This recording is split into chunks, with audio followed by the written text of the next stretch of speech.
Welcome back. For this unit, we're going to talk about the elements of drama.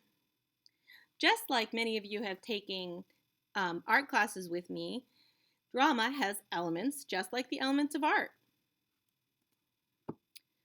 So drama in its basic form is defined by prose or verse telling a story intended for representation by actors through dialogue or action.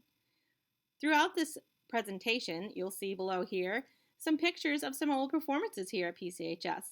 This is all from a depiction of Alice in Wonderland, one of my favorites. The play. To create a play, there are 4 different people who contribute to it. A playwright, a person who writes the play. The playwright writes a script, which is a printed copy of the play, which you learned about in our last lesson. Acts, the major sections of the play, and a scene, a small section or portion of a play. The people. In a play, you will meet an actor, who is a male performer, an actress, who is a female performer, a cast, which is all the performers selected to portray characters, and there's often a director, who instructs actors on how to portray characters. The place. A play is often conducted in a theater. A theater is a building where a play is performed containing the stage and seating area for the audience. Sometimes these can be outdoors. There's a big Penobscot Theater in Bangor, Maine, and our local theater is the Center Theater in Dover Foxcroft, shown here. We use the gym stage in our school for our theater. Literary elements. There are some very important literary elements that contribute to a play. They are the plot, what happens, rising action, climax, and resolution. You talk about this with Miss Gregory in English class. Character, a person, an animal, an object, etc. This can be just about anything in a play that contributes to the story. Story organization. It's how the story is laid out. Beginning, middle, and end, etc. It's what helps it to make sense. There are parts of a play, including a monologue, which is a long speech by one person. We will be working on a monologue as part of this class. A dialogue, which is a conversation in a play, movie, or book. This can be between 2 people, a person and an object, between 2 objects. The possibilities are endless. And a conflict, the problem in a play. It could be between 2 people, internal, or between a person and an environment, or even an object. There is a link at the bottom of this presentation that I'd like you to click on to discover a video containing one of these literary elements. Technical elements. Scenery. The elements used on the stage to create the environment of the play. There was a very busy scenery in this play, The Grinch Who Stole Christmas, by our drama club. Sounds and music.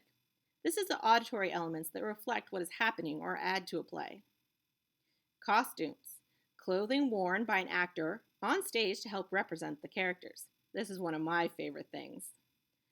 Props. Items used on stage to help actors tell a story. Again, click on this link to discover some information on the technical elements. Performance elements. There are some elements that are a very important part of an actor's performance. Obviously, acting, the use of face, body, and voice to portray a character. Speaking, verbal expression, including voice, projection, speaking, style, and diction. And nonverbal expression, including facial expressions, movement, and gestures used to express events and emotions within the play. Below is a link that looks at the difference between verbal and nonverbal expression. Creative elements. There are some creative elements that add to a play and are part of drama. Improvisation, to make up or perform without preparation, kind of like what I do when I do these videos. Pantomime, to communicate without speaking, using only facial and body gestures. Mimicry, to copy or imitate something very closely. Role playing, to take on and act out the characteristics of someone or something. Below is a link to one of my favorite improv shows, Whose Line Is It Anyway? So let's discuss your project. You are going to create a poster based on one of the elements of drama of your choice. Your poster will be fully illustrated, colored, and further define your chosen element. It must contain information other than what I have presented here.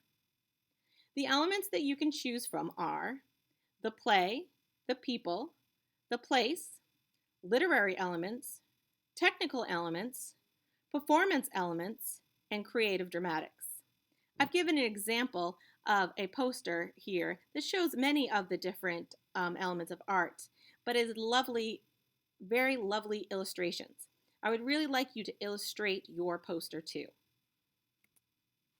So, the steps. You're going to choose your poster topic.